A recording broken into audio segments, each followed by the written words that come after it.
नमस्ते दोस्तों, NS TV horror stories में आपका स्वागत है। तो चलिए बढ़ते हैं आज की कहानी की ओर। आज की कहानी है चुड़ैल की हंसी। रूहानी आवाज़ें अक्सर सुनसान इलाकों में सुनाई देती हैं, लेकिन कुछ इंसान ऐसे भी होते हैं जो कहीं भी बैठे बैठे भूत प्रेत की आवाज़ें सुन सकते हैं। चुड़ैल की हंसी एक ऐसी ही कहानी है। एक व्यक्ति विश्वनगर गांव में रहता था। पेशे से वह बढ़ई था, लेकिन गांव के लोग उसे झाड़ फूंक के लिए भी बुलाते थे। गांव वालों का मानना था कि बढ़ई को भूत प्रेत की अच्छी जानकारी थी। एक बार बढ़ई जंगल में लकड़ी लेने गया। उसे वहां कीमती लकड़ियां मिली, जिन्हें वह काट काट कर इकट्ठा करने लगा।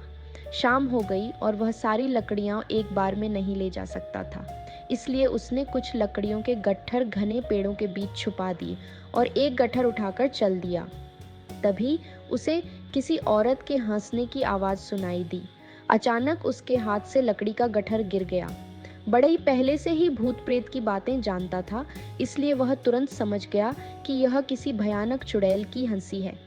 वह सोचता है कि शाम के समय चुड़ैल का प्रभाव अधिक हो सकता है, इसलिए वह बिना लकड़ियों के ही दबे पांव जंगल से निकलने लगा। लेकिन चुड़ैल की हंसी उसके कानों में गूंजती रही। वह डरा हुआ सा अपने घर पहुंचा। चुड़ैल की हंसी से बचने के लिए बढ़ई अपने कानों को जोर से दबाने लगा, लेकिन अब वह हंसी उसके दिमाग में बस चुकी थी। धीरे धीरे उसकी चाल बदलने लगी और वह औरतों की तरह चलने लगा। चुड़ैल की हंसी के प्रभाव ने उसे मानसिक रूप से औरत बना दिया। कुछ ही दिनों में वह पूरी तरह से खुद को औरत मानने लगा। एक रात वह साड़ी पहनकर औरतों की तरह श्रृंगार करके कुल्हाड़ी लेकर सड़क पर निकल गया। रास्ते से गाड़ियां गुजर रही थीं और वह पेड़ के नीचे खड़ा होकर गाड़ियों को घूर रहा था। तभी एक बाइक सवार आया। बढ़ई अपनी जगह से उठकर सड़क पर आ गया और कुल्हाड़ी लेकर उसके सामने खड़ा हो गया। सुनसान रास्ते पर एक औरत को देखकर बाइक सवार डर गया और लड़खड़ाकर गिर पड़ा।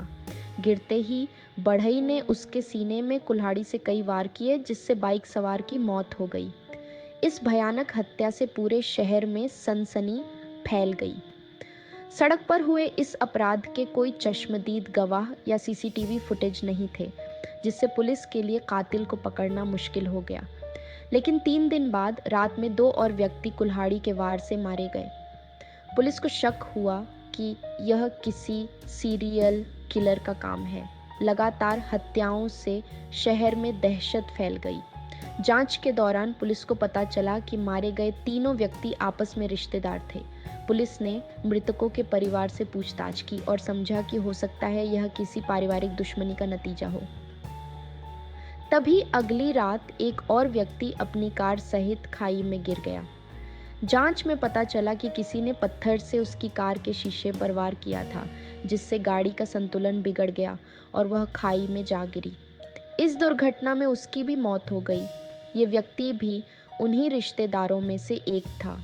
बढ़ई लगातार हत्याएं करता जा रहा था, लेकिन उस पर किसी को शक नहीं हो रहा था। चुड़ैल की हंसी ने उसे पूरी तरह से अपने कब्जे में कर लिया था और वह वही कर रहा था जो चुड़ैल चाहती थी। पुलिस को समझ आ गया कि हत्याएं एक ही परिवार के लोगों की हो रही हैं। इसका मतलब यह किसी पारिवारिक दुश्मनी का नतीजा हो सकता है। पुलिस ने उन सभी रिश्तेदारों की सूची बनाई जो अभी भी शहर में रह रहे थे, ताकि उन्हें सुरक्षा दी जा सके। एक रात जब बढ़ई कुल्हाड़ी लेकर जा रहा था तो एक व्यक्ति की नज़र उस पर पड़ी। रात के समय सुनसान सड़क पर एक औरत को हथियार के साथ देखकर वह शक करने लगा और तुरंत पुलिस को सूचना दे दी। शहर में हत्यारे की तलाश चल रही थी और इस बीच पुलिस को संदिग्ध महिला की खबर मिली। पुलिस तुरंत मौके पर पहुंची और चारों तरफ से घेरकर बढ़ई को गिरफ्तार कर लिया। गिरफ्तारी के वक्त बढ़ई चुड़ैल की तरह हंसने लगा।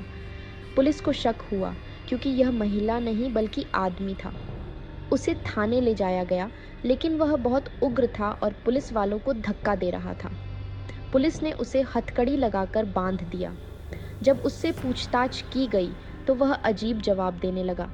शक्ल से वह आदमी था, लेकिन बात वह औरतों की तरह कर रहा था।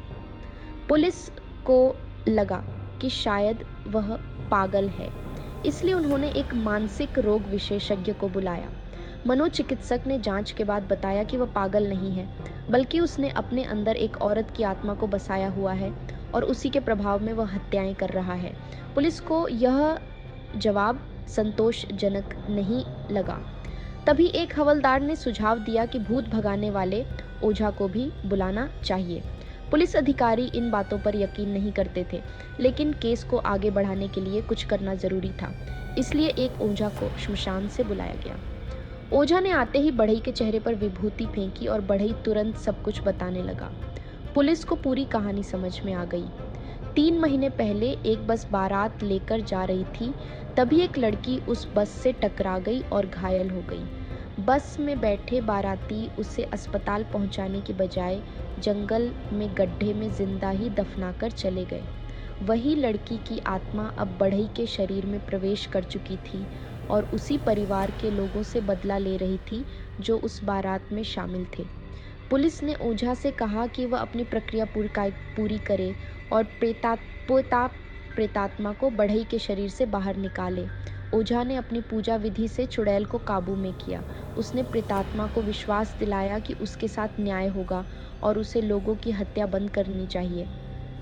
इसके बाद बढ़ई बेहोश हो गया और जब उसे होश आया तो वह सामान्य व्यवहार करने लगा।